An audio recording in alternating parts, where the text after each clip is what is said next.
Oke, langsung aja, brother. Skor buat paslon 1, paslon 2, paslon 3. Nggak usah kali ya. Iya. Apa-apa, tenang aja, demokrasi, bro. Di roasting aja aman. Jadi kalau misalnya Indonesian Idol, kalau di Indonesian Idol tuh ada yang jago-jago nyanyi kan. Nah, dia ini yang nyanyi gini, timur ke barat. Nah, itu. Bangsat. Jadi nggak perlu dinilai.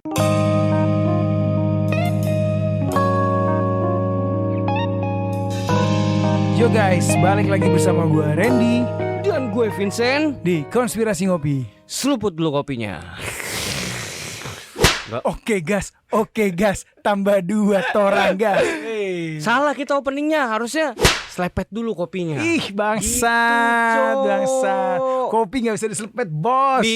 Apa juga bisa diselepet, bre. Yang bisa Zaman diselepet sekarang. itu Apa? capres lo.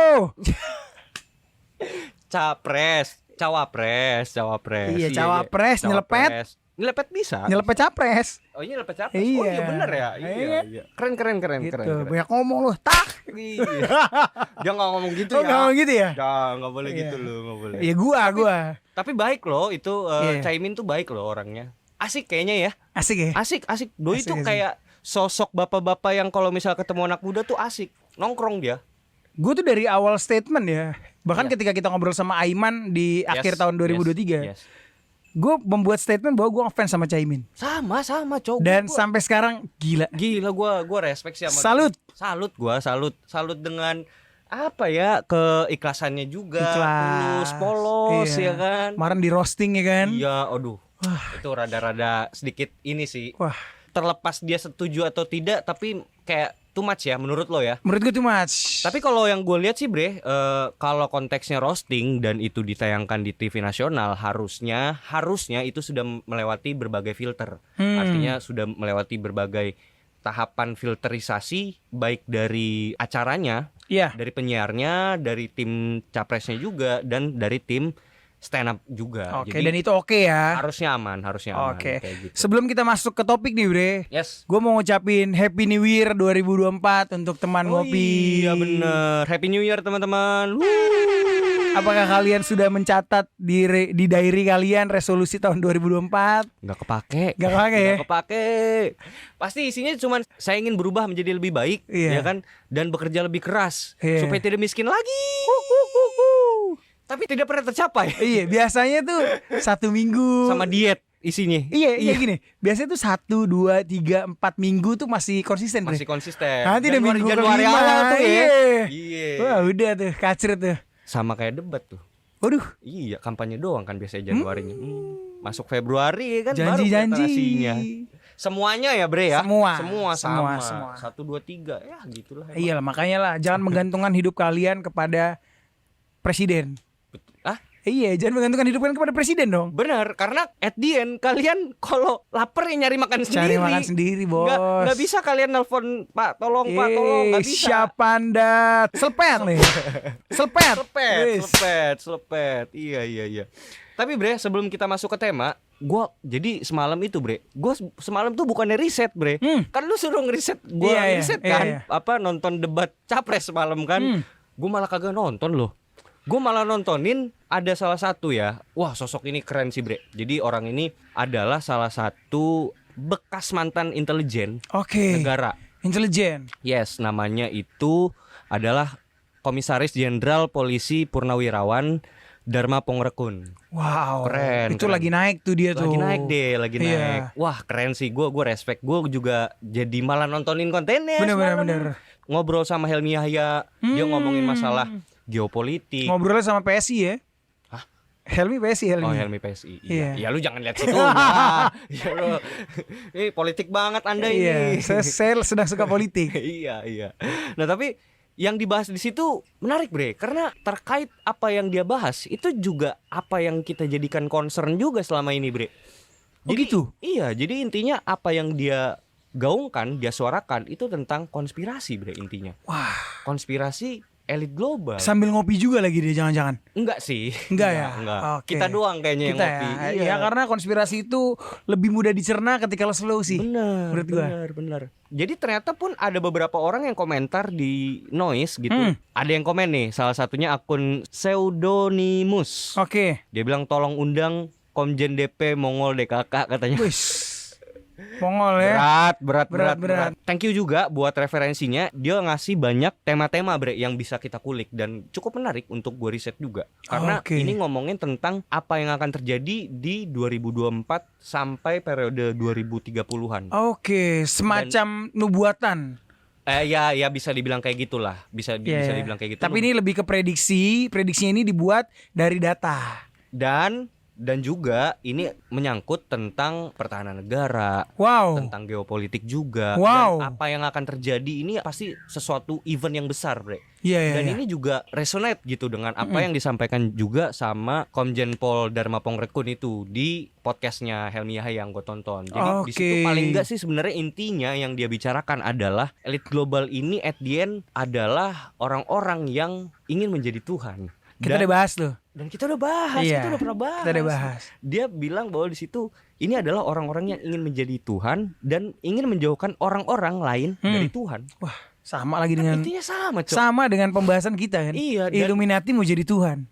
Bener. Dan Helmi Yahya tuh men-state itu. Ini sama kayak Illuminati. Iya gak sih kata dia kayak gitu. Dan dia konfirmasi yes dia bilang. Dan ini secara clear. Nanti mungkin gue bakal buat satu konten feeds atau apa. Mungkin buat sekedar say hi aja sama Bapak Komjen Pol Dharma Pongrekun. Dan gue salutnya sosok ini, beliau itu sosok yang takut akan Tuhan. Wow. Itu yang gue respect. Enggak, tadi kirain gue si Pak Helmi itu mau bilang ini sama dengan konspirasi ngopi. Gitu. Enggak ya ternyata ya. Enggak, dia ngomong gitu ya. Enggak. Harusnya gitu. Harusnya gitu. Iya. Makanya. Karena kayaknya sih Pak Komjen Pol Dharma nih udah denger konspirasi ngopi juga nih. Harusnya ya. Karena sama semua bre, sumpah. Sama ngebahas AI sama Iya. ngebahas Illuminati juga.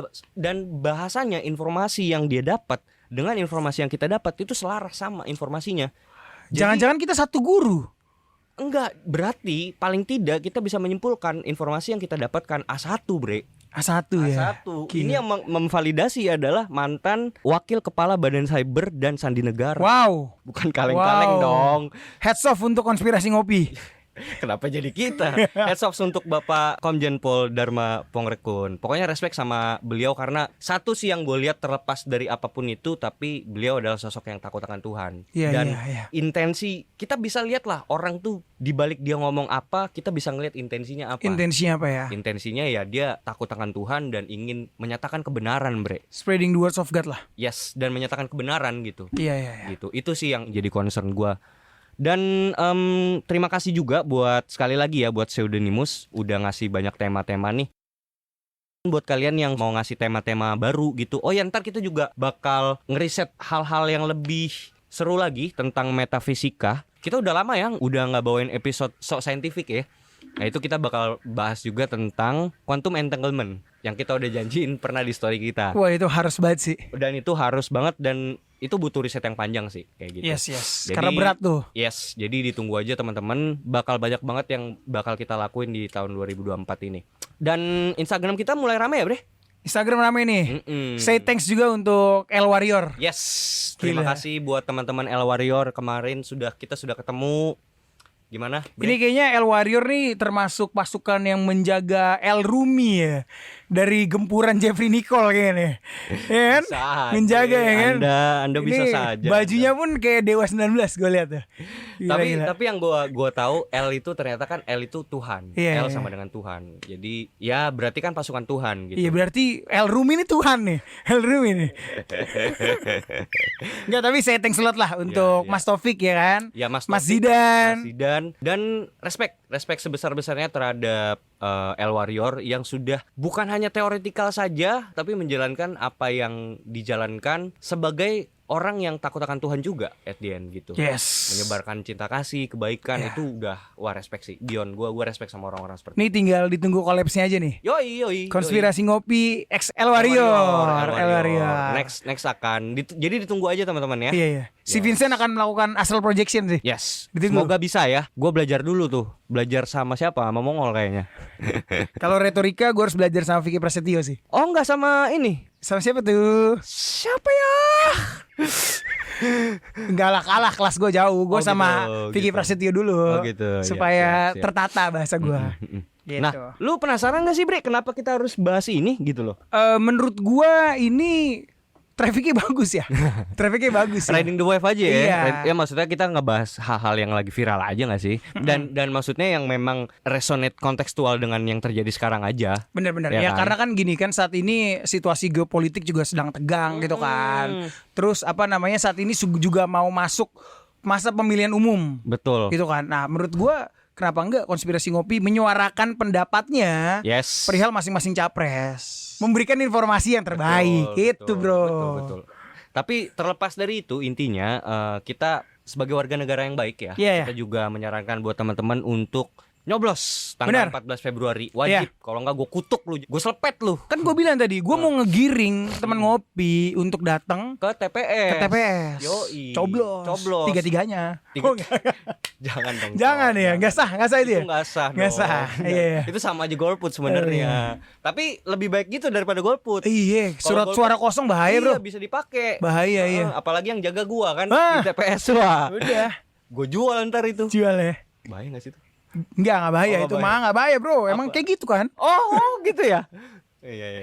Gitu. Iya, kalau menurut gue gini sih Bre, kenapa konspirasi ngopi ngebahas politik? Karena politik itu juga konspirasi Bre sebenarnya. Iya. Kalau kita mau terjun ke dalam terminologi konspirasi sendiri, konspirasi itu kan persekongkolan Bre. Persekongkolan, kong kali kong ya kan. Itu juga terjadi di dalam politik. Iya. Yang dimana kita ngebahas misalnya nih konspirasi, ngebahas tentang konspirasi Illuminati atau konspirasi pembunuhannya si John F. Kennedy. Yes. Ada politik di dalamnya. Ada lah. Jadi politik itu tidak bisa jauh dari konspirasi. Jadi Bener. ini sebenarnya hal-hal yang kita bicarakan juga di podcast kita selama ini gitu loh. Benar. Jadi nggak, dan gue cukup tergelitik gitu untuk menyampaikan beberapa opini-opini gitu. Ya nggak sih? Yes. Supaya teman-teman tuh bisa makin yakin dengan pilihannya. Entah 1, 2 atau 3. Iya. Gitu. Yang pasti jangan nomor 4. Iya. Karena nggak ada. Oke Bre. Oke, sebelum masuk ke pembahasan inti, Yes. pertajam analisa lo. Perkuat dengan Cocok logi.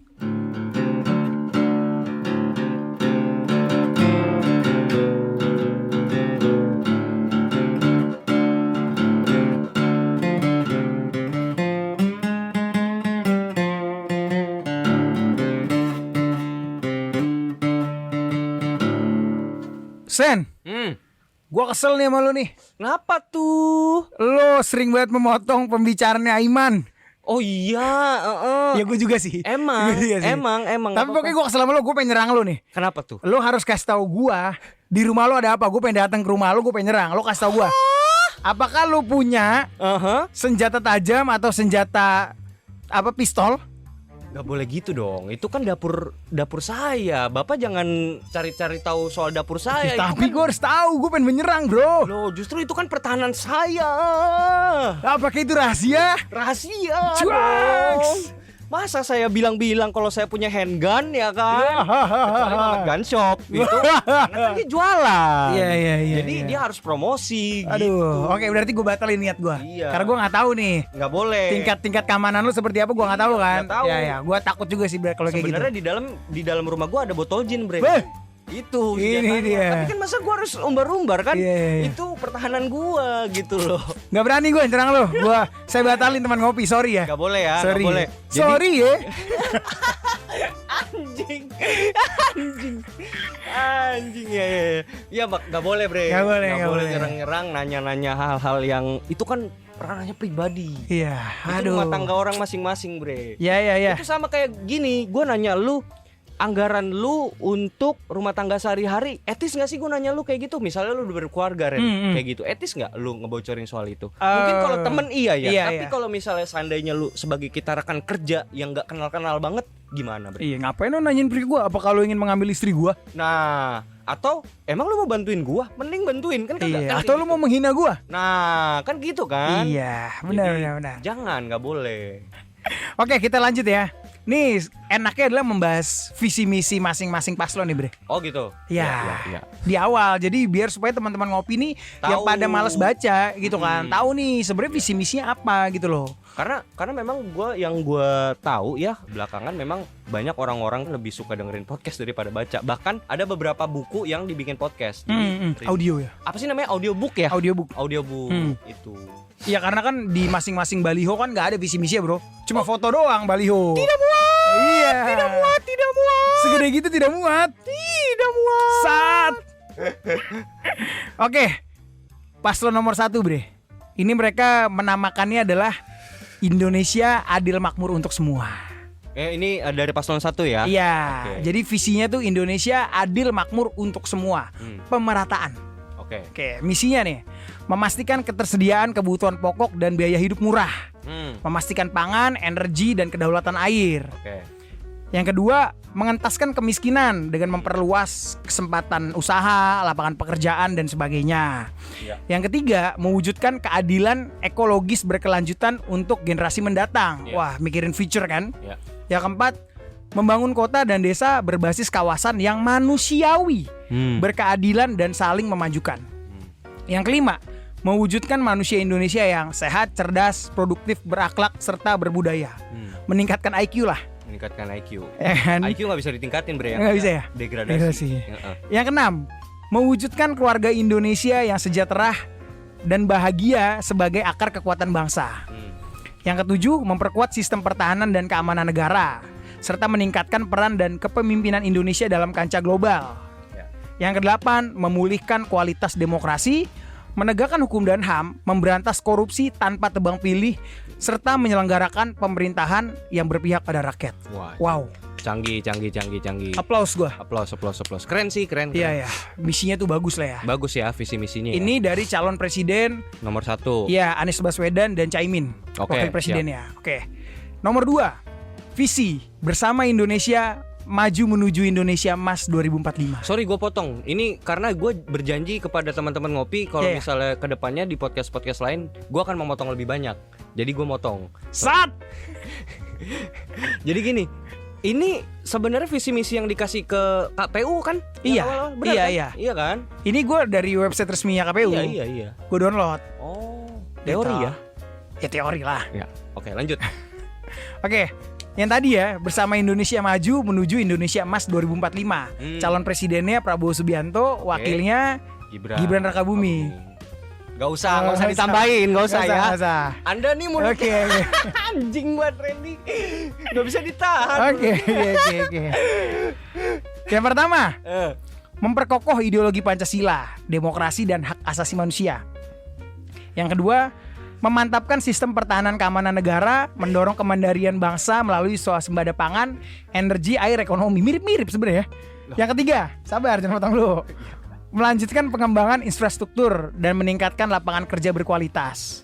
Yang keempat, memperkuat pembangunan sumber daya manusia, sains, teknologi, pendidikan, kesehatan, prestasi olahraga, kesetaraan gender, dan sebagainya. Yang kelima, melanjutkan hilirisasi dan mengembangkan industri berbasis sumber daya alam untuk meningkatkan nilai tambah di dalam negeri. Yang keenam, membangun dari desa, dari bawah untuk pertumbuhan ekonomi, pemerataan ekonomi, dan pemberantasan kemiskinan. Yang ketujuh, memperkuat reformasi politik, hukum, dan birokrasi, serta memperkuat pencegahan dan pemberantasan korupsi, narkoba, judi, dan penyelundupan. Oh, bahaya-bahaya nih judi online nih. Yang kedelapan, memperkuat penyelarasan kehidupan yang harmonis dengan lingkungan, alam, dan budaya, serta peningkatan toleransi antar umat beragama untuk mencapai masyarakat yang adil dan makmur. Oke, ini dari paslon 2 ya. Paslon 2. Siap. Ini paslon 3. Ya. Ini smart people nanti kayaknya. abis ini kita kita analisa ya. Analisa. Yang ketiga ya, Ganjar Pranowo dan Mahfud MD. Wah, paling matang sih nih. Ya memang matang kan. Iya. Beliau sudah senior. Iya, Dan udah pada ubanan. Bener. Itu. Bener. Iya kan, apa dicat tuh rambut. Oke, visinya gerak cepat menuju Indonesia unggul. Gercep. Satset. Tastes. Anjay. Gila. Misinya? Gue demen tuh jaketnya kemarin keren. Wah, keren. Itu viral, Bre. Ya itu memang dari film kan? Iya, tahu Top Gun Maverick. Dan itu viral nggak tahu di Twitter atau di TikTok. Iya. Lanjut. Siapa yang ngeviralin? Pendukungnya? Iya dong. Oke, lanjut ya. Misinya 1. Manusia Indonesia yang sehat, terdidik, dan sejahtera. 2. Indonesia unggul dalam bidang inovasi dan teknologi. Yang ketiga, ekonomi yang tangguh dan berdikari. Yang keempat, hilangnya kemiskinan. Wow, hilang berarti ya. Hilang. Dan ketimpangan antar wilayah dari akarnya. Oh, itu bumerang loh. Ya udah lanjut dulu. Lanjut loh. Yang kelima, ekosistem digital yang mengutamakan akses internet cepat dan terjangkau. 6. Pembangunan ekonomi yang memperhatikan kelestarian lingkungan. 7. Demokrasi terjaga melalui pemberantasan korupsi dan pemerintahan inklusif berlandaskan supremasi hukum. Ke-8, Indonesia bangsa terhormat di kancah internasional serta pertahanan yang tangguh dan modern. Aplaus semua. Aplaus. Ini aplaus untuk visi misi dari ketiga baca pres. Yes, betul. Mungkin tanggapan gue harus apresiasi dulu. Selain para paslonnya juga 1, 2, 3, yang gue apresiasi yang terutama adalah untuk para timnya. Timnya. Iya. Karena biar bagaimanapun perumusan itu semua tergantung juga dari timnya juga. Yes. Tidak terlepas dari kinerja para timnya yang dibalik itu. Jadi benar. Gue respect sih. Respect. Aplaus lagi nih ya. Ya, untuk tim. Untuk teori yang cukup bagus. Tapi jujur bre, ini mungkin gue mau subjektif ya. Iya. Ini subjektif gue, ini opini pribadi gue ya teman-teman. Sekali lagi ini opini pribadi gue. Ini jujur aja gue ngomong, gue muak.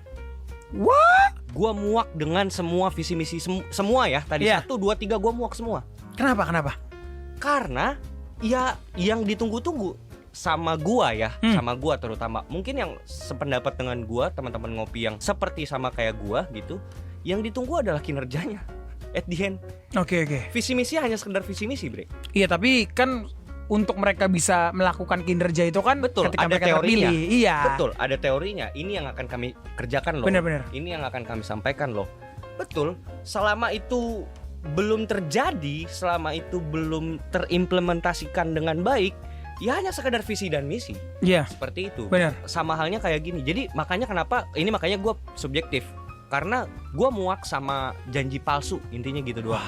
Gue muak sama janji palsu. Langsung lo ulti ya. Loh, karena semua calon pemimpin negara yang mau naik pasti begitu. Janjinya manis. Janjinya manis. Iya. Gua nggak mau bilang siapa ya. 1, 2, 3 sama semua. Semua janji semua. Iya. Janji semua. Tapi kan yang bisa dilihat nantinya ketika nanti dia menjabat, apa yang dia lakukan itu yang terjadi. Iya. Itu yang faktual. Benar. Yang dilihat gitu loh. Setuju. Gitu loh. Jadi jangan sebatas jangan kasih angan-angan lah rakyat kasihan gitu loh. Ini mungkin pernyataan grassroots ya. Pernyataan yang udah subjektif banget ini, parah. Karena jujur sejauh ini gue selalu bilang ya ke teman-teman juga, ke Randy bahkan, gue tuh orangnya apatis banget sama politik. Karena gue tahu politik itu kotor, Ren. Yes. Gitu. Jadi sepakat sih gue. Iya. Jadi gue udah enough banget gue sama politik ketika itu. Tapi sampai entah kenapa di 2024 ini bisa jadi sesuatu yang harapan muncul ya. Ada suatu harapan yang muncul satu. Wow. Itu juga gue nggak ngerti kenapa gue bisa tertarik lagi sama politik yang tadinya gue sudah apatis, dan di sini gue tertarik. Apa karena mungkin di situ ada sesuatu hal yang penting yang akan terjadi dan besar ke depannya, entah di periode 2024 sampai 2030. Makanya kenapa kita harus memilih pemimpin yang capable untuk menangani situasi tersebut. Iya. Apakah karena itu juga? Kalau dari gue ya, terkait visi misinya sebenarnya ketiganya memiliki visi misi yang sama loh. Iya. Kalau yang gue lihat. Intinya mah ya, nih mau garis besarnya ya, memberantas kemiskinan, ya kan, membuka lapangan pekerjaan, meningkatkan pendidikan, meningkatkan kesehatan. Udah, intinya itu doang sebenarnya yang dibahas. Cuman dengan retorika dan sintaksis yang bagus, dengan gramatika yang sedemikian rupa, supaya bisa disusun kata-kata itu dengan baik, supaya bisa dijual mimpinya. Ya. Iya itu, jadi dari 8 visi misi yang mereka sampaikan, nih kebetulan semuanya sama atau mungkin standarnya KPU ya. Jadi mereka memiliki 8 lah misinya, gitu. Dan itu sama semua yang gue lihat, yang kayak penegakan hukum gitu kan, dan itu very good things lah.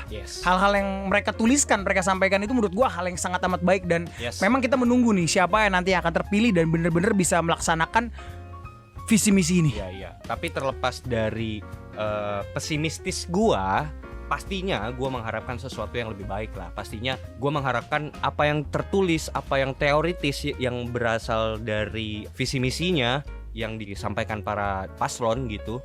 Ya pastinya gue mengharapkan yang terbaik lah. Artinya gue berharap itu visi misinya juga bisa berjalan dengan baik, terlaksana dengan baik. Iya, benar-benar. Jangan sampai itu cuma jadi ideologi, idealisme, atau sesuatu yang ideal yang angan-angan gak bisa dicapai. Akan selalu jadi mimpi. Iya, yang dimana sebenarnya ya ketika lu terjun ke lapangan, teori gak akan bisa sesuai dengan realita, bre. Agree, pasti bre. Akan selalu miss.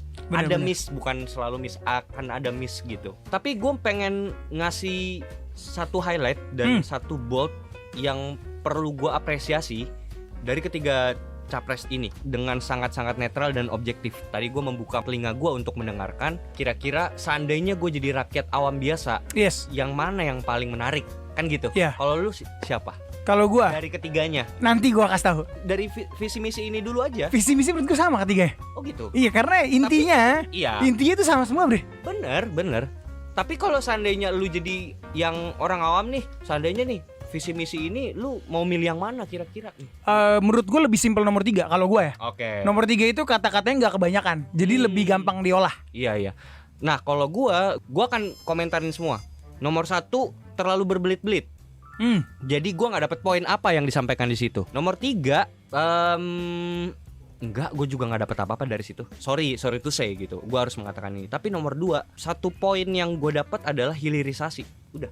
Oke. Jadi itu pinpointnya, itu selling pointnya, yang dimana itu secara konsisten disampaikan sama cawapres. Oke. Paslon cawapres tersebut. Jadi disampaikan dimana dia bilang akan hilirisasi.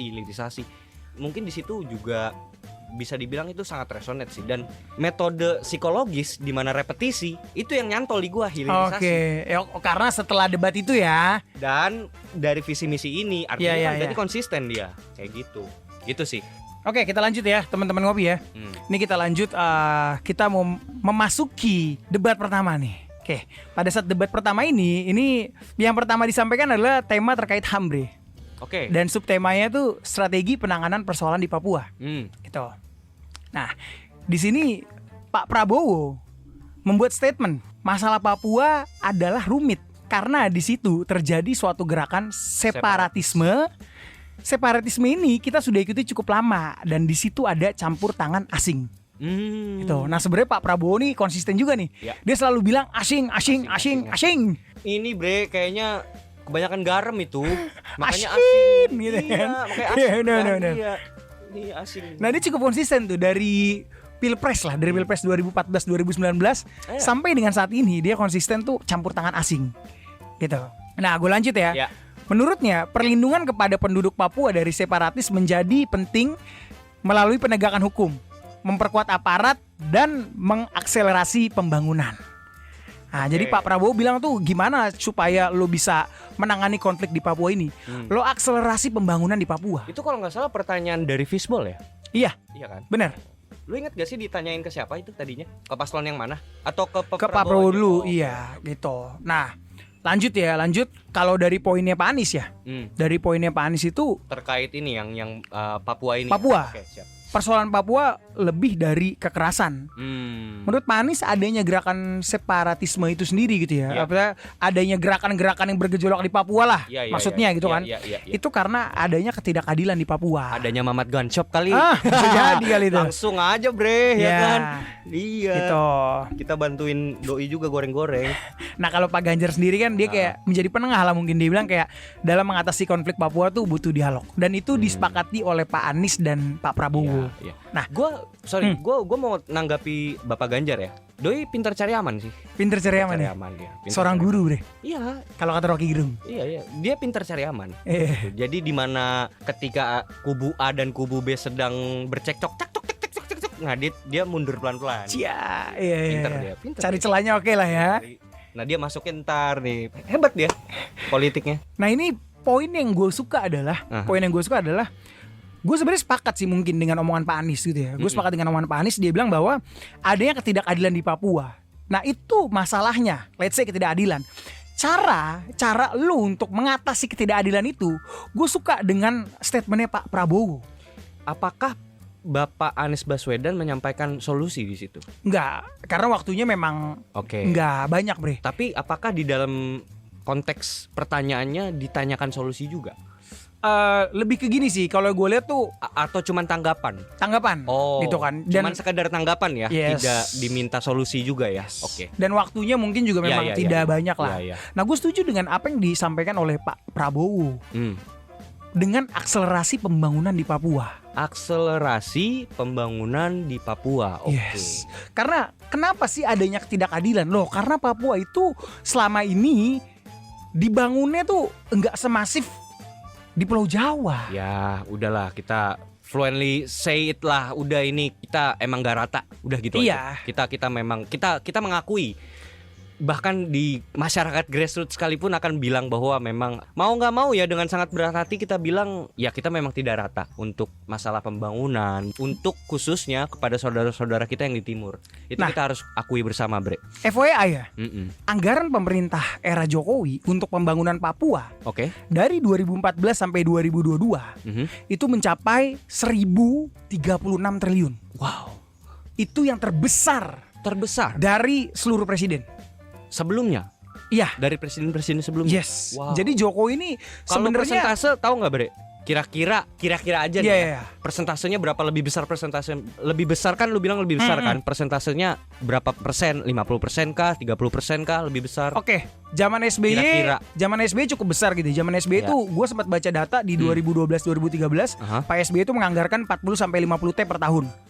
Oke, 40 T. Yang ini sekarang Yang Pak Jokowi ini 1000 T tapi untuk dari 2014 sampai 2022. Jadi gini, kurang lebih Pak SBY itu mungkin sekitar 300 sampai 500 T lah yang udah dianggarkan. Oh, Itu. Jadi Pak Jokowi ini bisa 2 kali atau mungkin 3 kali 3 lipat. kali lipat itu. Itu Ya. 3 kali lipat. Nah, gue jabarin lagi ya. Hmm. Di sini Pak Jokowi sudah membangun yang pertama ya, ini banyak nih, ada 16 nih. Pak Jokowi membangun Jalan Trans Papua. Panjangnya itu 3.462 km. Oke. Gitu. Terus membangun akses PON.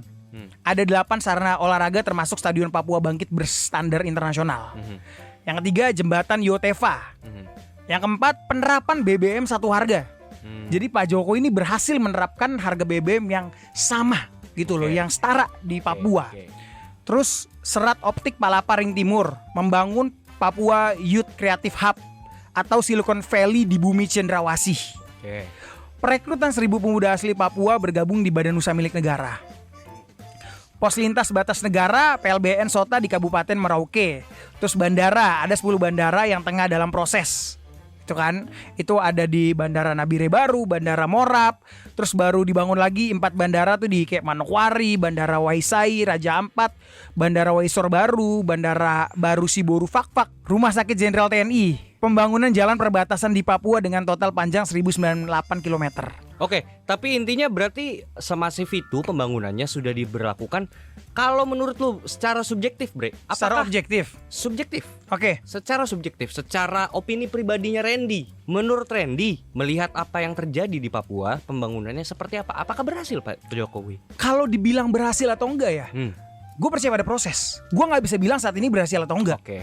Because we are in the middle of the process. Oke. Gitu loh. Lu bangun satu kota, kayak orang mau ngomong, gue mau bangun 40 kota sebesar Jakarta, men. Jakarta itu sudah difokuskan pembangunannya dari awal kemerdekaan. Yes. Which is bisa jadi kota sebesar ini. Yes. Papua nih. Berarti kurang lebih 70 tahun ya. Yes. 70 tahun. Dan itu berapa periode pertanyaan gua? Banyak bos. Gini. Sama, oh ya gue pernah kepikiran ini, Bre. Jadi somehow gue lupa ketika gue lagi nonton debat cawapres atau debat pilpres gitu.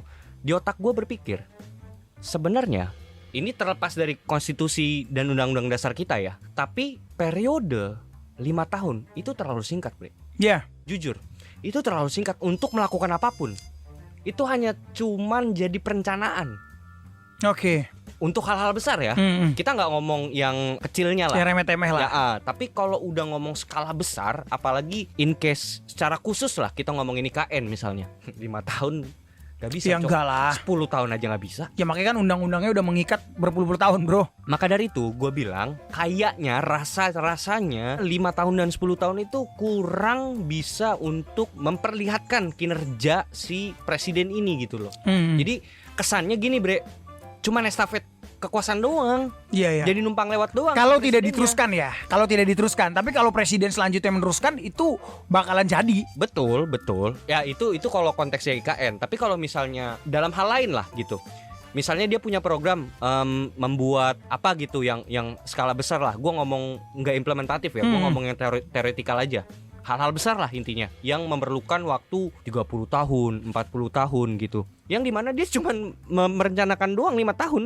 Benar, jadi benar. apa-apa. Iya. At the end, tau nggak apa yang terjadi? Periode selanjutnya presidennya ganti. Tidak menjalankan lagi Iya. gitu ya. Nah itu yang sangat amat disayangkan tuh. Iya, tapi kan gue bilang tadi itu kalau gue ngomong di luar konstitusi. Tapi kan di mana kita kan memang 5 tahun kan. Benar, Jadi benar. ya undang-undang dasar lah gitu. Tapi kalau menurut gue ya, kan tadi gue bilang in the middle of the process. Jadi Yes. gue nggak bisa bilang berhasil atau enggak gitu kan, karena memang belum jadi gitu kan. Iya. Tapi we are on the right track Oh. dalam hal Papua ya. Ya. We are on the right track. Ya terlepas sudah sejauh mana, tapi apa yang kita lakukan dari startnya itu sudah bagus, sudah Yes. baik dan sudah tepat. Yes. Paling tidak itu yang lu lihat dari Pak Jokowi. Yes. Oke. Gitu. Dan kalau gue melihat dari opini-opini grassroots, kalau gue, jadi gue tuh suka ngeliatin sekali lagi sosmed itu menghiasi keseharian kita, bre. Benar. Mau nggak mau gitu. Yang dimana di dalam feeds gue tuh sering muncul opini-opini grassroots dari saudara-saudara kita yang ada di Papua. Pokoknya yang tinggal di timur sana lah gitu, entah di Sulawesi atau Papua gitu. Yang jadi concern dari Bapak Jokowi terhadap pembangunannya gitu. Yang dimana udah digelontorkan dana sebanyak itu. Yang dimana ada satu yang nyantol banget di memori gua. Ibu-ibu ini bilang, dulu sebelum Pak Jokowi menjabat, kami sama sekali tidak mendapatkan akses pendidikan, Wow. bahkan listrik sekalipun. Tapi ketika Bapak Jokowi menjabat, kami mendapatkan akses yang lebih baik. Pokoknya semuanya sudah mulai dipermudah dari sisi akses dan mobilisasi dan transportasi. Wow. Itu paling tidak itu kan dari sudut pandang orang yang tinggal di situ. Grassroots ya. Grassroots. Ya. Jadi ya udah, gue dengerin dia aja gitu. Benar. Kita lihat aja grassrootsnya. Dia ngomong apa, itu yang terjadi. Benar. Gitu sih. Jadi kalau ditanya apakah berhasil, kalau menurut orang-orang yang tinggal di grassroots sih paling tidak ada dampaknya. Yeah. Gitu. Jadi menurut gue cukup oke Pak Jokowi. Respect Pak Jokowi. Respect. Ada tambahan terkait Papua ini? Aman. Aman. Oke, kita lanjut ya. Kita lanjut ke subtema pemerintahan dan peningkatan pelayanan publik. Ya. Gitu. Nah, ini Ganjar nih yang jawab pertama. Jadi Ganjar bilang strategi untuk mewujudkan pelayanan publik yang berkeadilan dengan melibatkan semua pihak, termasuk kelompok rentan seperti perempuan, anak, dan penyandang disabilitas dalam pengambilan keputusan.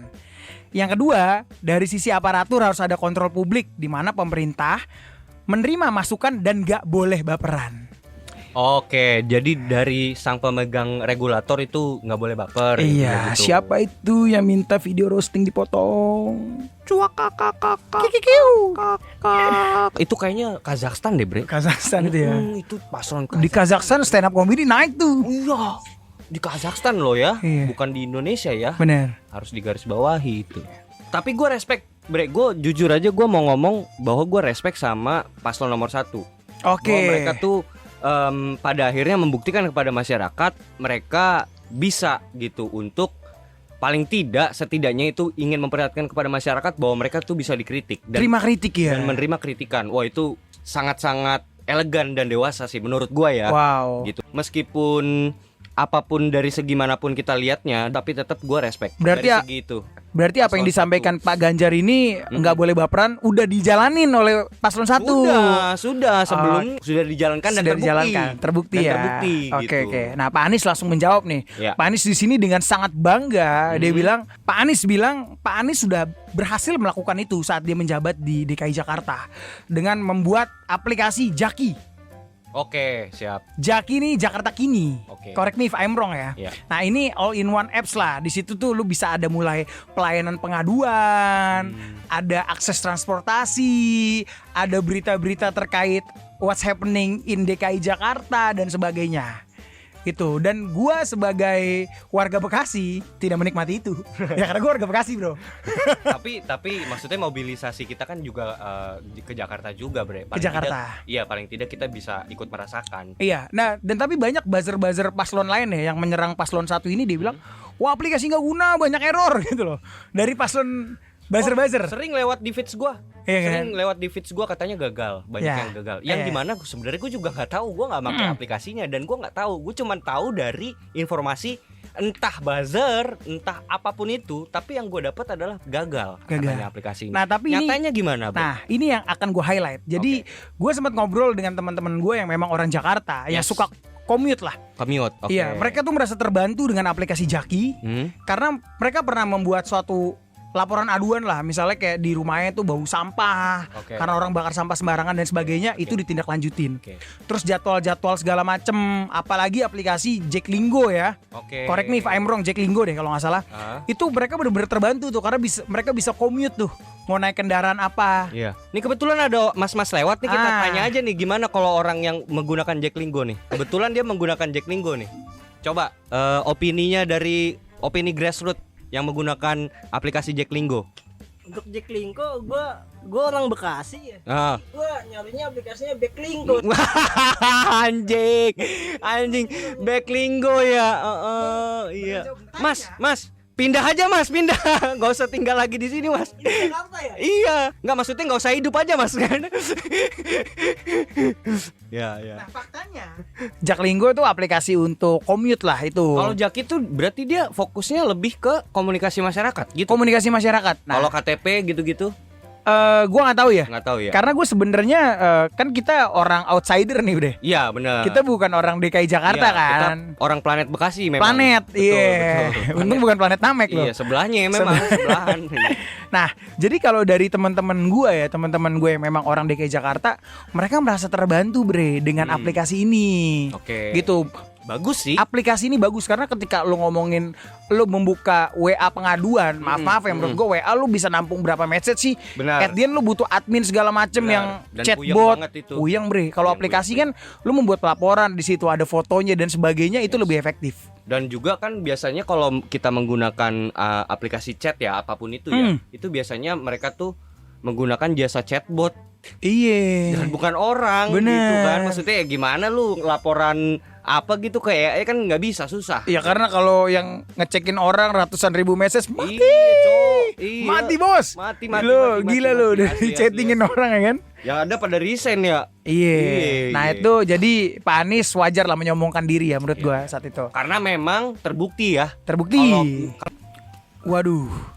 Saat saya tadi sedang berbicara menyampaikan fakta-fakta, mic saya dihack. Dihack. Mic saya dihack, dimatikan seperti rapat DPR. Wow. Siapa yang mematikan ini? Ya. Apakah konspirasi seperti podcast kesel aja sudah mulai diselundupin? Wah luar biasa. Bro. Ada yang komen. Biasanya tuh yang ini apa tuh? Yang haus akan kursi biasanya. Haus akan kursi, Karena ya. ini kan kebetulan kursinya kurang enak nih. Gua nih. Jadi emang pengen butuh kursi yang baru. Butuh kursi baru. 30 kurang. Waduh, 30. Kurang. Kurang. Gak mau kalau 30 Nggak nggak mau. Jangan.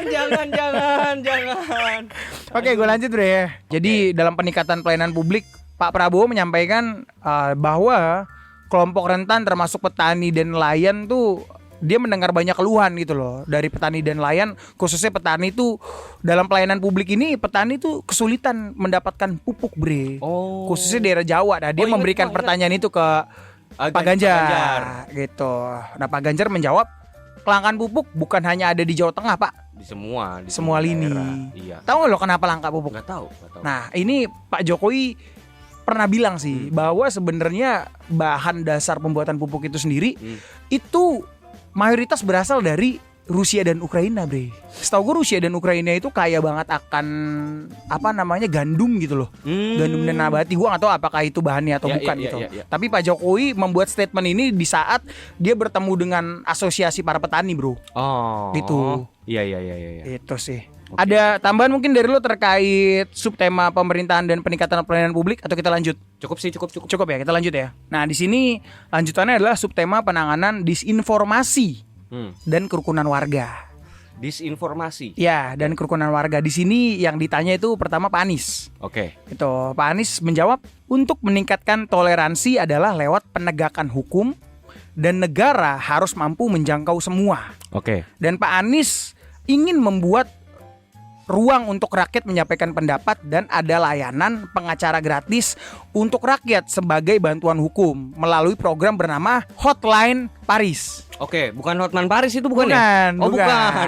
Bukan di Kopi Joni nih. Enggak, gua kira itu jadi Hotman Paris datang gitu. Iya. Gila kalau Kemahalan, Bos. makanya Iya, iya. kalau mantap pemerintah kalau bisa Mantap. gitu loh. Mantep lah. Harusnya ya, mahal itu pasti. Tapi kalau Prabowo yang buat kayaknya bisa, karena setahu gue Hotman Paris deket banget lagi ya Prabowo. Bener. Deket banget dia. Kemarin gua ngeliat di TikTok, Cok. Iya. Datang itu pas debat capres ketiga. Eh. Datang ada salaman sama Hotman Salaman, Paris, kan? salaman. Dan Hotman Paris kan terkesan mewah gitu kan. Yoi. Tapi ketemu Prabowo, Bro. Iya.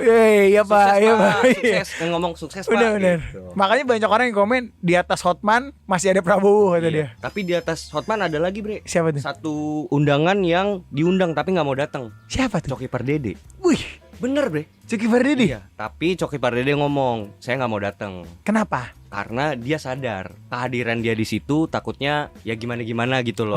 Oke. Keren sih.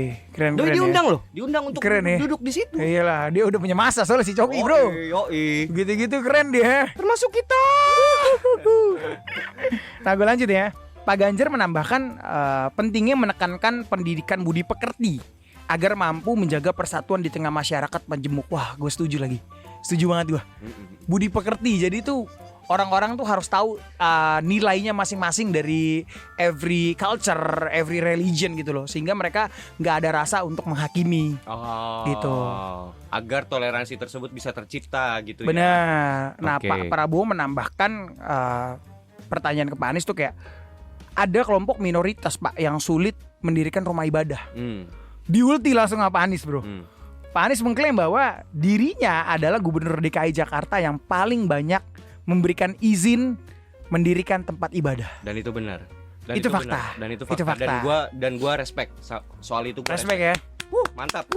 Pak Anies. Nah, ini dari tim konspirasi ngopi yang berjumlah 2.000 orang juga Ya. sudah melakukan riset gitu kan. Yes. Di situ ada Direktur Indonesia Judicial Research Society atau IJRS Dio Asyar menunjukkan data Ketua Persekutuan Gereja-Gereja Pantekosta Indonesia atau PGPI Jason Balom Papaueng menyatakan Anies Baswedan sudah mengeluarkan sebanyak 50 izin mendirikan mendirikan gereja di masa pemerintahannya. Di masa pemerintahan selama periode dia menjabat. Iya. Berarti. Wow. 50, wah Luar respect biasa. sih Pak Anies sih. Dan itu memang kalau mau dibilang ya, kalau dari sudut pandang awam itu nggak sedikit loh. Nggak sedikit. Nggak sedikit karena memang semandek itu dari dulu. Tapi keren, gue respect sama Iya. yang satu ini ya, khusus satu ini gue respect sama Pak Anies. Keren sih ya. Keren. Kalau dari gua sih penambahan pembubaran grup WhatsApp keluarga. Di situ mama banyak menggulirkan informasi palsu. Sumber-sumber disinformasi. Sumpah bre, ini ya, sumpah ya teman-teman ya, ini kejadian nyata, ini kejadian real. Iya. Dan ini gua nggak ada. Jadi, ya gua nggak tahu ya ini dampaknya bakal apa ya. Intinya nyokap gua tuh masuk rumah sakit gara-gara grup WhatsApp keluarga. Grup WhatsApp keluarga ya. Gara-gara grup WhatsApp keluarga. Gua nggak tahu kalau gue detilin ini bakal jadi ini nggak ya. Tapi nggak apa-apa ya. Intinya doi gara-gara grup WhatsApp keluarga makan obat kebanyakan bre. Bangsat. Masuk rumah sakit bre. Jadi dosis obat Iya. berdasarkan grup WhatsApp Grup keluarga. WhatsApp keluarga yang isinya bukan dokter. Kejadiannya waktu zaman COVID. Oke. Gitu. Jadi diagnosa dokter pun sekalipun ini mah minum kebanyakan obat mas. Iya. Dari mana nih informasinya? Grup WhatsApp Pak. Tahu nggak lu apa? Langsung gua hapus tuh grup. Grup WhatsApp. Iya, kesel banget gue. Bikin panik doang. Iya. Ada aja anjir. Nah, teman ngopi kalau setuju grup WhatsApp keluarga yang suka Dihapus. menyebarkan hoax dihapus, komen. Hapuskan. Kita lanjut deh ya. Lanjut. Lanjut subtema pemberantasan korupsi. Nah, wah di sini ketiganya ya menurut gua menyampaikan teori yang luar biasa bagus gitu loh. Oke. Karena ketiganya sama-sama menyampaikan undang-undang perampasan aset bagi pelaku korupsi. Artinya adalah ketika lo korupsi, lo dimiskinkan, nggak peduli itu harta dari mana, lo akan dimiskinkan, which is efeknya itu akan terasa di keluarga dan sebagainya, dan akan membuat efek jerah. Ya, Ketiganya menyampaikan hal yang sama, Bre. Karena menurut gua ya apa yang kita lakukan selama ini secara konstitusional ya untuk penanganan tindak pidana korupsi ini rasanya kurang efektif kalau cuma penjara, bre.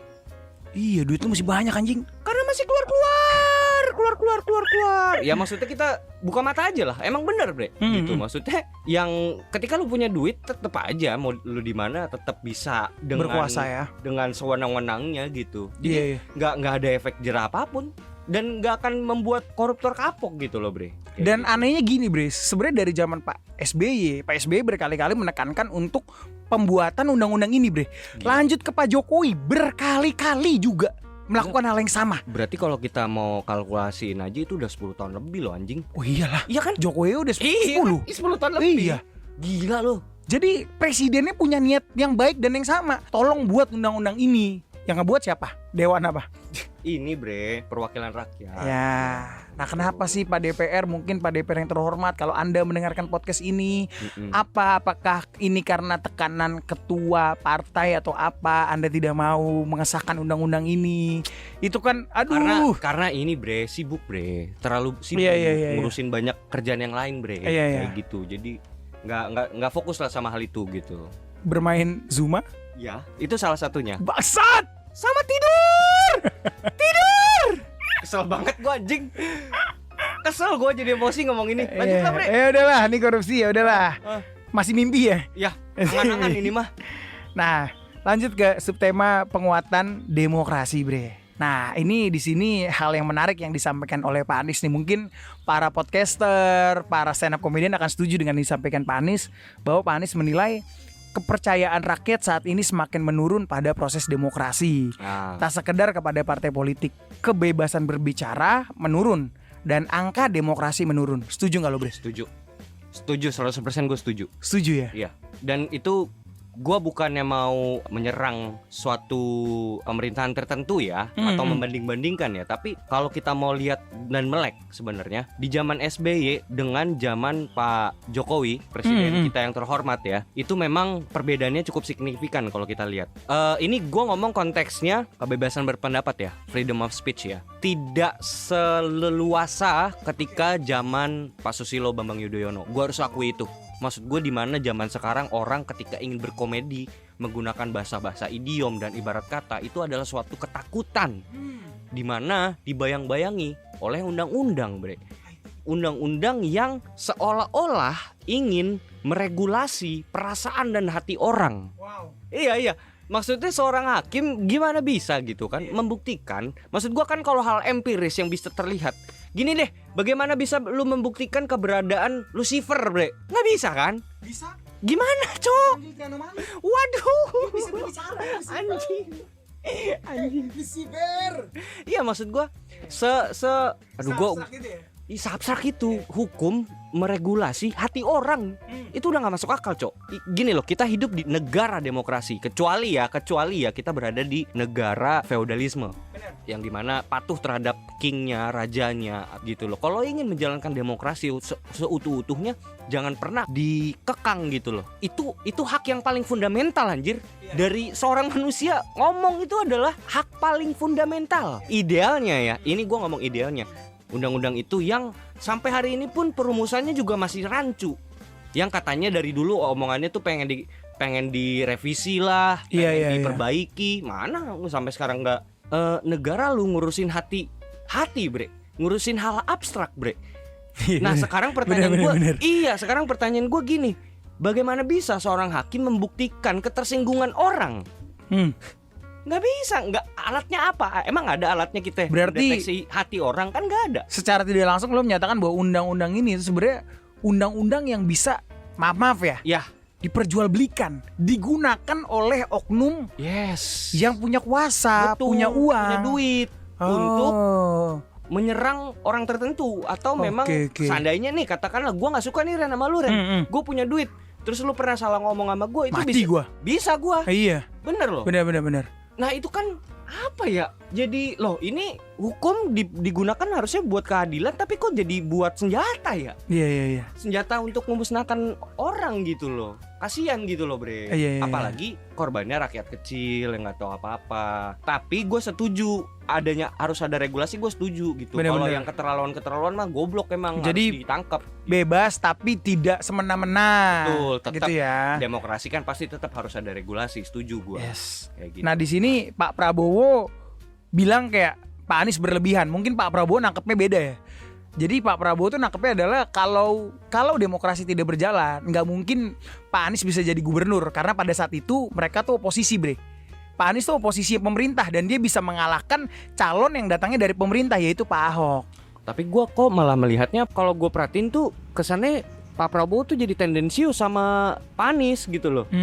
Iya gak sih? Apa mungkin ada hubungan masa lalu? Waduh, ini apa ada sesuatu yang terjadi antara Naruto dan Sasuke ternyata. Iya. Di Konoha waktu dulu di masa lampau. Iya. Biasanya kalau ada yang belum kelar di masa lalu tuh pasti jadinya kayak anjing gue kesenggol lagi. Iya, pasti ada luka lah. Iya. Ya, tapi kita nggak tahu ya, itu personal ya. Itu personal lah. Ya, paling tidak itu ya sih yang gue lihat ketika pas gue tahu background story mereka berdua gitu. Jadinya kepancing juga Pak Prabowo-nya. Gitu. Iya. Dan kalau yang gue lihat adalah kalau kita ngomongin demokrasi secara pemilu, gue setuju dengan apa yang dikatakan Pak Prabowo. Karena at the end bener sih, kalau memang demokrasi tidak berjalan, ya nggak mungkin pihak oposisi bisa menang melawan penguasa gitu loh. Kan Pak Anies kan oposisi pada saat itu kan, oleh Pak bersama dengan Pak Prabowo, dan dia menang melawan Pak Ahok menjadi gubernur. Ya. Gitu. Intinya gue setuju kalau misalnya Pak Anies bilang bahwa di zaman Pak Jokowi itu kemerdekaan berpendapat agak sedikit direduksi. Setuju. Oke. Udah sih. Oke. Gitu. Kita lanjut ya. Mic gue jatuh, bre. Mic gue jatuh. Gue selepet. Oke, gue lanjut ya. Kita lanjut ke subtema hukum. Nah, di sini Pak Prabowo menjelaskan bahwa independensi kehakiman tanpa intervensi harus terjaga. Dia pun berkomitmen untuk meningkatkan kualitas hidup para hakim, sehingga para hakim nih nggak bisa disuap gitu loh, dengan penghasilannya yang udah besar. Hah? Hakim bisa disuap? Minim lah untuk bisa disuap-suap uang gede, karena merasa mereka udah cukup gitu loh. Ya, makanya gue baru dengar hakim disuap gitu. Iya. Sama gue juga baru denger. Iya, baru denger gue. Kayaknya nggak ada ya. Kayaknya itu cuma ada di film-film nggak sih? Iya. Itu kayaknya cuma di film-film mafia itu. Bener. Iya, film mafia Italia itu loh. Wish. Godfather Ya, serem sih itu, bre. Iya. Tapi kalau di Indonesia nggak ada itu. Nggak ada ya. Nah, Pak Ganjar langsung merespon dengan menanyakan masalah MK. Oh gitu. MK. Pas kan itu ya. Masalah ya. Gibran ya. Iya benar. Pak Gibran ya. Karena secara tidak langsung, menurut para pengamat dan menurut pihaknya Pak Ganjar dan pihak Pak Anies adalah pelanggaran etika. Jadi MK ini kok bisa merubah hukum itu gitu kan. Seolah-olah tuh kayak apa sih? Seolah-olah dalam tanda kutip bisa diatur. Yes. Ya. Yang padahal sebenarnya, dan gue suka banget jawabannya Pak Prabowo. Jawabannya yang kayak itu kan sekali lagi ya, regulasi segala macam itu adalah bagian dari politik gitu kan. Yang dimana itu juga sering terjadi dalam suatu konspirasi gitu kan. Dan bagus banget Paslon 2 menjawabnya dengan ya udah terserah rakyat lah. Kalau memang rakyat tidak suka dengan Prabowo dan Gibran, biar rakyat yang menghukum kami. Bener, setuju gue. Dan biar rakyat aja yang milih nanti gitu. Kalau memang kita nggak bagus, ya jangan pilih gitu. Bagus banget, diplomatis, aman, dan bagus banget jawabannya dia. Tinggal nggak usah pilih lah. Iya gitu. Bener sih. Jangan pilih ketiganya gitu maksudnya ya. Waduh. Ya, golput dong. Gak boleh ya teman-teman ya. Tidak boleh golput. Awas aja lu, gue kutuk, gue selepet lu. Selepet nomics. Nih debat sesi pertama Capres kita udah selesai membahas. Menurut lo? Yes. Skor pribadi untuk Paslon 1, Paslon 2, Paslon 3 berapa? Oke, langsung to the point aja ya. Pak Anies 10. Wow. 9 lah. 9. Tetap masih ada kekurangannya, tapi 9 dia. Iya. 9 dari 10 ya.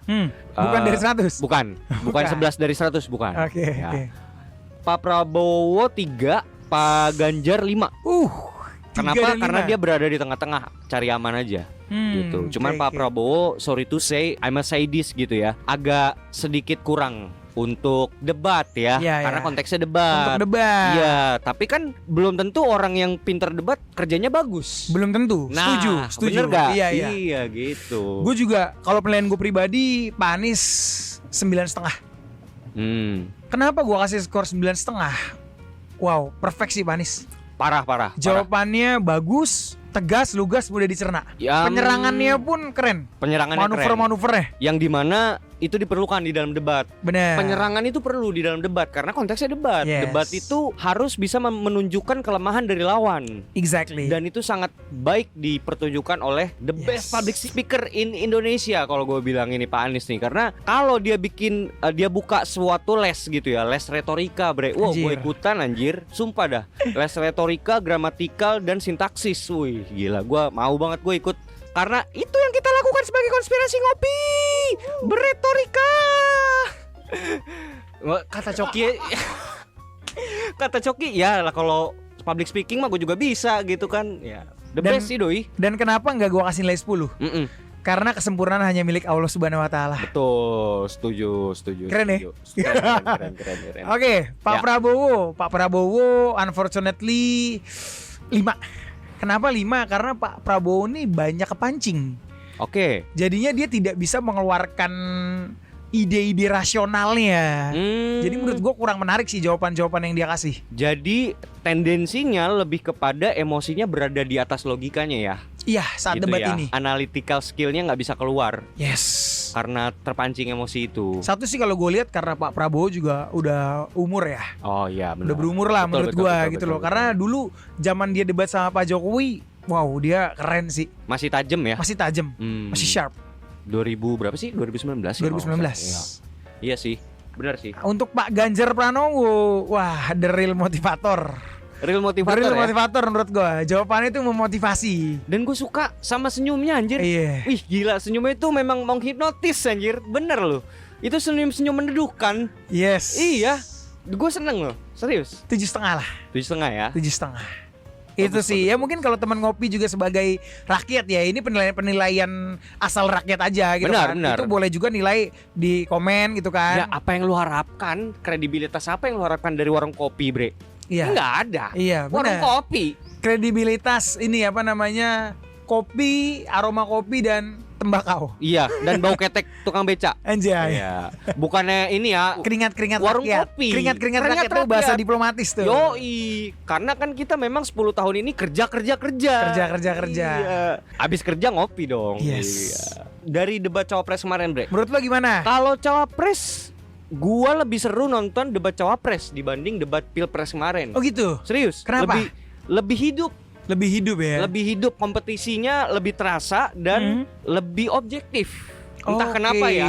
Jadi nggak ada kesan subjektif untuk, walaupun memang ada penyerangan di situ, tapi penyerangannya selalu kontekstual, bre. Iya, Bukan iya. terhadap pribadinya, tapi terhadap gagasan dan pemikirannya gitu. Oke. Yang dimana kayak kemarin gue bahas di waktu kita podcast bersama Naikin Tokyo, gue mengatakan di situ bahwa salah satu paslon dari ketiga paslon tersebut itu bagaikan Eminem bre. Gue kayak nonton Eminem cok. Anjir. Iya. Nge-rap Gibran Raka Buming. Pak Gibran. Wow. Dan itu sama sekali nggak gue expect. Iya, Yang tadinya gue sama sekali apatis terhadap politik, tapi ketika gue ngelihat Pak Gibran ngomong, anjir gila gue respect. Omongan apa dari Pak Gibran yang membuat lo jadi respect dan lo kayak ngeliat Eminem? Implementatif. Iya, contohnya. Salah satu yang implementatif ya yang dia utarakan di dalam debat tersebut adalah, gue sorry takut salah ya, teman-teman juga boleh cek, itu ada salah satu masjid besar di situ yang dapat investor dari negara-negara Arab. Oke, gue perjelas sedikit deh. Jadi Ya. yang nanya ini Caimin nanya ke Gibran apa sih tipsnya. Berharap Pak Gibran tuh bisa ngasih gagasan supaya wali kota lain bisa mencontoh. Tips dan triknya apa sih? Iya. Gitu. Iya. Mungkin Pak Gibran agak sedikit terpancing ya, karena memang ada tendensi menanyakan sesuatu yang seolah-olah ingin mempertanyakan kepada Pak Gibran apakah Pak Gibran ini seperti dianak emaskan dibanding Iya. dari wali kota lain kayak gitu. Tapi dengan sangat baik beliau menjawab bahwasanya ini kita memang semua tuh berada di tempat yang sama rata dan pasti ada kualifikasi di situ. Artinya dari pemerintah, dari pusat itu akan melihat kota mana yang paling siap untuk menerima anggaran tersebut dan mengimplementasikannya. Dan fun fact-nya gini sih. Fun fact-nya Gibran di situ juga menjelaskan bahwa anggaran dia saat dia memerintah kota Solo itu lebih kecil dibanding wali kota sebelumnya. Oh gitu. Iya. Wah. Tapi dampaknya lebih terasa di zaman Gibran. Sebenarnya kenapa? Memang gua akuin terlepas dari privilege dia sebagai anak presiden, jadi Yes. dia lebih dikenal gitu Benar, ya di benar. kancah internasional dan kancah swasta. Yes. Tapi dia bisa memanfaatkan itu dengan baik. Dia bisa mengundang banyak investor untuk masuk ke Solo, Yes. membuat event. Yes. Eventnya, Rockin Solo. wow. Anjing itu gokil sih itu Rockin Solo itu. Gila band-band metal luar negeri, Bre. Dipanggil kemari, Bre. Ini daerah loh kita ngomongnya, bukan Jakarta loh. Iya, iya, iya. Rockin Solo loh. Kayaknya gua kalau di Sulawesi kayaknya ada deh Rockin Celebes. Ini Rockin Solo keren banget, Cok. Dan pendapat lo sebagai anak band gimana sih, men? Gua gila, Cok. Bisa ada acara skala internasional. Di Solo loh. Ini Solo loh kita ngomongnya. Kalau mungkin kalau Bandung oke lah gitu. Jakarta udah biasa gitu kan. Solo gila loh. Ternyata daerah pun bisa melakukan hal itu kalau pemimpinnya berkapabilitas. Wow, applause buat Pak Gibran ya. Bener, dan itu dia bisa benar-benar menyampaikan hal itu di debat politik itu dengan sangat baik, dengan bukti yang ada, yang dimana tadi gue seperti gue jelaskan, dimana dia kebun binatangnya juga dibangun hanya dengan menggunakan 20% APBD, tapi sisanya tuh investor gitu. Berarti kan sekian 80% sekian kan, kayak gitu. Wow. Dengan APBD kecil gitu. Jadi bagus banget sih jawabannya. Dan itu yang bikin gua tertarik sama paslon 2 ini kayak gitu. Berarti dia membuktikan bahwa anak muda bisa, itu milenial memberikan sumbangsih. Yes, kepada negara. Yang katanya, kata siapa? Tidak memberikan sumbangsih. Ah, Gak tau lah kata siapa lah ya. katanya milenial itu tidak memberikan sumbangsih apa-apa. Coba kalian sebutkan salah satu sumbangsih milenial apa gitu katanya. Iya. Waduh, kok dijabarin banyak banget lagi, bro. Iya. Men, gak ada milenial, maaf ya, Indonesia bisa. Waduh. Sorry tuh saya ya, bukannya kita amit-amit ya. Kolaps, Cok. Iya, apalagi zaman Covid, bre. Iya. Startup-startup yang membuat kita bertahan. Iya, siapa lagi kalau bukan milenial yang nyelamatin kita dari Covid? Shout out untuk milenial. Yes. Kita harus berbangga diri nih untuk teman ngopi. Bener Cok. Milenial dan Gen Z ya, Iya, iya. secara spesifik. Kalau gue sih itu yang gue lihat. Itu ya. Tapi kalau mau untuk objektifnya, apa yang dilakukan sama paslon-paslon ini ya, seolah-olah seperti meremehkan seorang Gibran Rakabuming. Sorry, berarti Caimin dan juga Mahfud MD Betul. meremehkan Gibran Rakabuming. Yes. Wajar, anak bocah, bre. Iya, wajar lah. Dan gue juga kalau Underdog lah. benar, gue juga kalau di posisi dia juga pasti akan melakukan hal yang sama. Iya, Bahkan pun gue yang istilahnya orang awam pun meremehkan Pak Gibran loh tadinya. Iya, Karena gue pikir, alah nggak bakal bisa bertanding lah lawan profesor gitu. Tapi di panggung tersebut dia membuktikan dan dia ngomong di panggung dengan secara emosional, dengan mata yang berkaca-kaca kayak mau nangis, bre. Iya. Gue memperhatikan bahwa ini adalah bukti bahwa anak muda juga bisa bertukar pendapat dengan seorang kepala partai dan seorang profesor. Wow, Gila, gue langsung bangga loh di situ. Iya, Sumpah gue bangga banget loh. Bangganya bisa loh anak muda gitu loh. Kalau MK-nya diituin. Oke. Tapi gue dari Caimin atau Mahfud MD tuh menyampaikan gagasannya mereka juga gak sih? Intinya cuma satu. Kalau yang paslon 1 tuh si Caimin yang gue dapet cuma selepet, mic jatuh sama 40 kota. Udah nggak tahu kenapa pikiran gue, jadi gue nggak nangkap aja. 40 kota Sarangjana bukan? Padang 12. Jadi ingin membangun 40 kota Ya, intinya setara itu. Jakarta. Intinya itu Gue yang bedah gua sedikit dapet. ya. Gue bedah sedikit. 40 kota setara Jakarta. Yes. Sebenarnya kalau gue sih bukannya pesimis, bro, Ya, tapi dalam 5 benar, tahun benar. ya.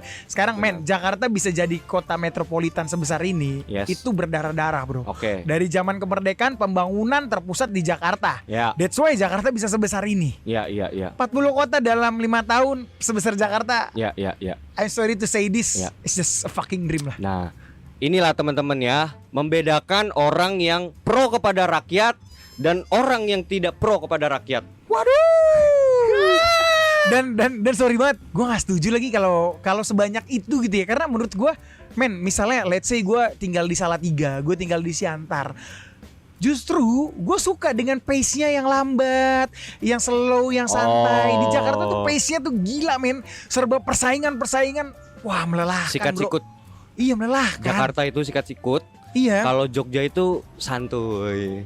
Justru makanya kenapa pariwisatanya jalan di daerah, karena itu yang dicari sama masyarakat Jakarta. Nah, Gitu. coba deh, gue pengen deh orang-orang teman ngopi ya, Yes. yang tinggal di daerah. Kalian setuju gak sih kalau daerah kalian tuh diubah menjadi kota metropolitan juga? Coba Gitu loh. tinggalin komentar kalian di bawah dan gue pengen dengerin pendapat kalian. Yeah. Bagaimana tanggapan kalian terhadap ini? Oke, itu dari Caimin, Bre. Yes. Kalau dari Mahfud MD, gagasannya apa sih, Men? Aduh, apa sih? Lu deh, apa?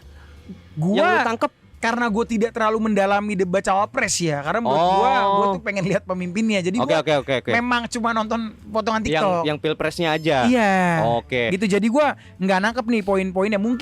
Mungkin correct me if I'm wrong, tapi ya paling at the end yang diutarakan oleh Mahfud MD adalah kesetaraan gak sih, kesetaraan pembangunan juga gitu gak sih? Jadi gini, Bre, sebenarnya apa yang mereka sampaikan lebih kepada kontekstual sesuai dengan profesi atau suatu jabatan yang mereka sedang jalankan. Iya. Mungkin kalau yang gue lihat dari Pak Gibran, dia memang bicara di konteksnya, Iya. di ranahnya Iya. sebagai seorang wali kota ya sebelumnya, Iya. kayak gitu. Nah, Pak Mahfud, Profesor Mahfud itu bicara sebagai seorang ahli hukum di situ. Oke. Jadi dia selalu mengungkapkan tentang regulasi. Oh. Regulasi dan sangat baik, dengan sangat baik sekali lagi harus gua puji, yang dimana Pak Gibran dengan sangat baik itu menanyakan hal yang harusnya dimengerti oleh Pak Mahfud. Carbon tentang- capture and storage. Bener. Oke. Kan yang ditanya juga carbon capture storage tuh yang ditanya regulasinya. Pak, regulasinya gimana sih? Kita pengen tahu dong. Kan gitu Iya, sebenarnya iya, yang iya, ditanyakan. Iya. Tapi untuk ini Profesor Mahfud sayangnya mungkin karena terlalu meremehkan, jadi kurang preparasi. Oke. Kayak gitu. Oke, langsung aja, brother. Skor buat paslon 1, paslon 2, paslon 3. Nggak usah kali ya. Iya. Lu temen kalau lagi di jurang tuh ditarik lagi, Bre. Apa-apa, tenang aja, demokrasi, Bro. Di roasting aja aman kok. Oh iya juga ya. Gini, karena gue yakin orangnya asik, Bre. Dia tuh asik gitu orangnya, jadi nggak bakal baper lah. Jadi kalau misalnya Indonesian Idol, kalau di Indonesian Idol tuh ada yang jago-jago nyanyi kan. Nah dia ini yang nyanyi gini, timur ke barat. Nah itu. Bangsat. Jadi nggak perlu dinilai. Bangsat kacau loh. Tapi gue ketawanya karena jokes lo, bukan karena dia. Loh iya maksud gue nggak perlu dinilai. Kenapa tuh? Ya nggak apa-apa, nggak usah aja. Oh, nggak usah. Terlalu bagus soalnya, Bre. Nggak mau lo berarti ya. Terlalu bagus. Iya. Iya. Ya udah. Ya. Karena terlalu bagus. Oke. Gitu. Kalau Profesor Mahfud, wah beyond sih doi. Doi 7,5. 7,5. 7,5. 7,5. Kalau Gibran 10. Wow. Ya. 10. Kan subjektif. Iya, Nilai dari gua. Tinggi banget lo ya. Iya. Ya masa yang debat itu boleh nilai, masa kita nggak boleh, Bre? Benar. Gitu. Kalau dari gua, Caimin, I'm sorry to say this, di bawah 5 lah. Oke, di bawah 5. Di bawah 5 menurut gua. Ya. Gibran 5. Kenapa 5? Karena dia pakai laptop di belakangnya, Bro. Waduh. Dia pakai laptop di belakangnya. Benar itu. Wah, Aduh. KPU tuh harusnya menangkap Pak Gibran nih. Iya. Kemarin gue viralin, Bre. Lu viralin tuh. Kemarin gue goreng loh di story. Iya. Gue goreng kan, wah ini dia nih Roy Suryo tuh bener nih. Gua Roy Suryo storyin bener kan. ya. Soalnya itu dibongkar oleh Tretan Muslim Iya. dan Tretan Muslim dan Coki Pardede. Tretan Muslim sama Coki Pardede Dibongkar. akhirnya dibongkar ternyata Ada laptop, AI ternyata AI. gitu. Jadi Aduh. selama ini dia tuh ada yang ngasih tahu lewat AI. Iya. Itu gue goreng di story tuh. Tau nggak? Di view sama Pak Gibran. Pak Nggak tahu Pak Gibran, Gibran, ya. nggak tahu timnya ya, kayak gitu. Pakai Pak Gibran jangan pakai laptop lah. Iya. Laptop jadul lah gitu kelihatan tuh gede gitu ya kan. Ketahuan banget ya kalau pengen curang pakai tuh. smartwatch aja. Untung Pak Gibran ngaku pas Iya, di iya, komentar post tersebut dia bilang, wah rahasiaku terbongkar katanya gitu. Iya. Bagus Sekali sih. lagi thanks untuk Tretan Muslim udah membongkar Ya, dan betul. Coki Pardede. Ini adalah konspirasi terbesar. Jadi kalau kalian dari tadi nyariin konspirasinya, ini konspirasinya. Dan ini. Mahfud MD ya gue setuju 7 lah. Ya 7 Prof, maaf banget Prof, tapi di debat ini ya, Ya, kalau karena untuk- kan konteksnya debat, iya Bre. ya, kalau untuk kinerja mah apa Mahfud MD gokil lah. Ya sekali lagi tadi kan kita bilang orang yang Bener-bener. bisa debat, bisa ngomong belum tentu bisa kerja, Bre. Bener, tapi kenapa ya Gitu. Pak Ganjar menilai kinerja kementerian yang di bawahnya Pak Mahfud 5? Kenapa? Ya tadi itu tanya Pak Ganjar, jangan tanya kita. Ya. Pak Ganjar ya. Ya. Ya. Ada lagi tambahan Bre dari lo? Mungkin bisa di-tag itu Pak Ganjar nanti. Ada tambahan? Udah aman. Udah clear Aman. ya. Clear. Oke, kita masuk ke pembahasan terakhir. Yes. Debat ketiga. Debat ketiga ya. Debat ketiga nggak tahu sih gua cuma nonton setengah, Bre.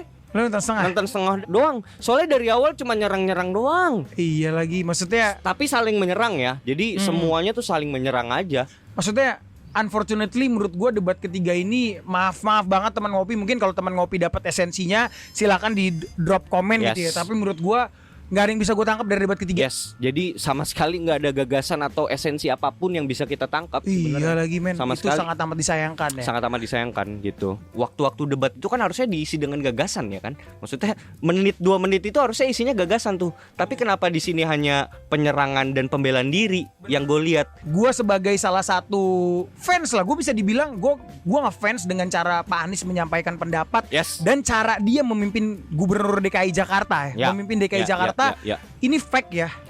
Gue suka dia, menurut gue cukup berhasil lah. Ini menurut gue ya, terlepas dari teman ngopi nggak setuju itu penilaian kalian. Tapi cara dia suara menyampaikan gagasan dengan menyerang Pak Prabowo sebegitu masifnya. Wow, gue sorry ya gue. Apa coba cari kata yang paling tepat, Bre. Kira-kira apa kata yang paling tepat untuk seorang Bapak Anies Baswedan? Iya. Dengan segala hormat ya Pak. Dengan segala hormat, gue nggak suka. Dan maaf tapi kurang beretika sih. Oh, kurang beretika. Ini menurut pendapat gue pribadi ya. Karena kan, kenapa sih gue bilang tidak beretika? Ini ada alasannya. Hal yang menurut gue paling kecewa adalah coba ceritain kenapa. Iya, di saat Pak Anies memiliki sesi tanya jawab ke Pak Ganjar. Yang harusnya dia menggunakan itu untuk menanyakan gagasannya Pak Ganjar seperti apa. Tapi di situ dia malah nanya ke Pak Ganjar penilaian Pak Ganjar terhadap kinerja Kementerian Pertahanan. Oh, Kementerian Pertahanan, Bre? Iya. Enggak spesifik di dalam Kementerian Pertahanan apa gitu enggak. Ini semua dong Kementerian Pertahanan dong. Dan anjir. Sedih banget lagi, dan di situ Pak Ganjar juga menjawab kinerjanya 5. Terus Pak Ganjar nanya lagi menurut Pak Anies berapa. Pak Anies nggak bisa jawab, dia cuma bilang menurut saya di bawah 5 Pak. Pak Ganjar ngomong lagi, sebut dong angkanya 11 pada 100 dan and then they laugh, dia ketawa. Mereka ketawa. Menurut gua itu diperlihatkan ya, kamera langsung menyoroti mimik wajahnya Pak Prabowo. Yang lu lihat apa, Bre? Iya, mimik wajah Prabowo sedih dan kecewa sih. Sedih dan kecewa. Dan gua pun terlepas gini ya, oke lah Pak Prabowo tidak bisa berkomentar banyak ya perihal itu, dia tidak bisa menyerang balik karena memang gua rasa dia kalah sih memang. Dia kalah dengan Pak Anies mungkin ya, retorikanya dia kalah dengan Pak Ganjar juga. Tapi dengan cara seperti itu nggak etis lu menilai kinerja Kementerian Pertahanan, which is yang kerja di Kementerian Pertahanan bukan cuma Pak Prabowo, tapi bawahan-bawahannya. Ada siapa aja di situ, Bre? Bisa lu spesifikin di dalam, coba ya kita analisa ya, di dalam Badan Pertahanan itu, Kementerian Pertahanan membawahi siapa saja? Dia membawahi prajurit. 1, prajurit. TNI ya termasuk BIN. Ya BIN. Badan Intelijen Nasional. Termasuk Badan Cyber dan Sandi Negara berarti. Wow. Polri termasuk gak? Termasuk dong. Wow. Wah, paling tidak ini yang gue tangkap dari apa yang Pak Prabowo ingin sampaikan. Inilah ya, kalau orang sudah terlalu ambisi, agak sangat disayangkan ya. Ya. Menurut gue sih sangat amat disayangkan, dinilai sebegitu rendahnya, karena yang gue lihat adalah dari sosok Pak Prabowo. Pak Prabowo pernah ditanya oleh Najwa Shihab terkait penilaiannya Pak Prabowo terhadap kinerja Pak Anies Baswedan. Oh, pernah ya? Pernah. Di itu ya, di acara Najwa. Ya? Dan Pak Prabowo bilang itu bukan kapabilitas saya. Dan saya di sini sebagai pesaingnya Pak Anies. Saya nggak berhak nilai dia. Silakan rakyat yang menilai. Ya memang seharusnya gitu sih. Maksudnya ngapain kita ngurusin kamar orang kalau kita sendiri aja tidak tahu kamarnya seperti apa. Lalu Pak Prabowo ya, maksudnya berapa kali pun memotong pembicaraannya Pak Anies pas lagi mengumumkakan pendapat, dan di sela-sela waktu itu kayak nyela-nyela gitu. Salah itu data yang dibawa gitu loh. Cuman maksudnya itu kan konteksnya debat dan itu ada waktunya. Ya biarin aja Pak Anies selesain dulu ngomongnya, kan bisa gitu dong harusnya. Dan di pertengahan debat juga yang gue tangkap adalah Bapak Anies Baswedan yang terhormat, Profesor ini menyampaikan bahwa mengapa yang dipertanyakan sama beliau itu adalah mengapa kita tuh membeli barang bekas. Kan intinya yang dipertanyakan itu gitu kan, kepada paslon nomor 2 yang which is adalah yang sedang menjabat pertahanan negara saat ini gitu kan, yang harusnya kita hormati jabatan tersebut. Karena biar bagaimanapun dia loh yang berhadapan dengan negara-negara di luar sana, yang menjaga pertahanan kita loh gitu loh. Sampai di titik dimana Pak Prabowo ngomong Pak Anies yang terhormat seorang profesor tidak sepantasnya bicara seperti itu. Dan mimik Bapak Ganjar, coba perhatiin. Dengan, gua nggak tahu ya itu mimik apa ya, kesel atau seneng atau ngetawain juga apa gitu, gue juga nggak tahu. Iya mimiknya, dan karena udah terlalu why, maaf gue pendidikan gue rendah banget cok, tapi kok gue bisa mengerti gitu, atau dia tahu itu sengaja dia melakukan itu, iya kan? Dia sengaja karena dia tahu Pak Prabowo nggak mungkin buka kartu as. Ini pertama dia dia buat statement anggaran Kementerian Pertahanan untuk pembelian alutsista bekas 700 triliun. Which is itu sudah dikoreksi oleh Tempo, dicek fakta itu ngaco. Nah, gue kasih analogi sedikit ya. Gue kasih logika sedikit gini. Let's say ketika lu dikasih anggaran bre untuk Kementerian Pertahanan, diumbar di media 100T misalnya, 100 triliun untuk pembelian alutsista dan sebagainya. Tapi sebenarnya anggaran lu cuma 10T sebenarnya gitu ya. Apakah lu akan melakukan klarifikasi atau enggak? Menurut gua tidak. Kenapa? Ketika itu sudah disiarkan oleh media, itu akan masuk juga ke berita asing. Dan asing akan melihat bahwa wah, anggaran Indonesia gede juga loh, 100T untuk pertahanan negara. Gua nggak bisa macem-macem nih. Apalagi asing punya kepentingan di tanah Papua. Tapi kalau itu dibongkar kayak enggak, anggaran kita cuma 10T. Lemah banget Indonesia bro. Gimana asing tuh pasti akan terprovokasi. Lah kecil lagi. Masuk bos. Gua anggarin nih jebret sekian untuk ngebuat fake hoax, untuk berita palsu. Terus gua anggarin lagi untuk pembelian senjata supaya mereka siap perang. Bayar Rohingya biar pada datang. Yes. Abis gak lu? Men, lu bluffing terhadap pertahanan itu penting.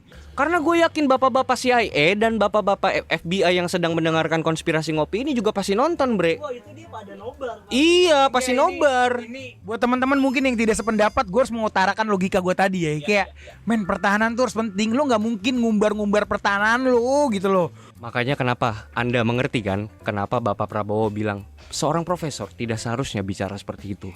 Maaf, gue pendidikan gue rendah banget cok, tapi gue bisa ngerti. Tapi kok gue bisa mengerti gitu? Atau dia tahu itu sengaja dia melakukan itu, ya kan? Dia sengaja karena dia tahu Pak Prabowo nggak mungkin buka kartu as.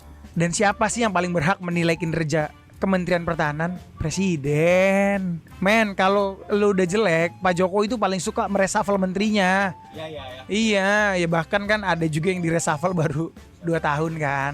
Ya dicek aja fakta siapa, gue gak perlu nyebut lah. Ya begitulah. Tapi gue harapkan mungkin di debat-debat selanjutnya gue berharap lebih objektif lah.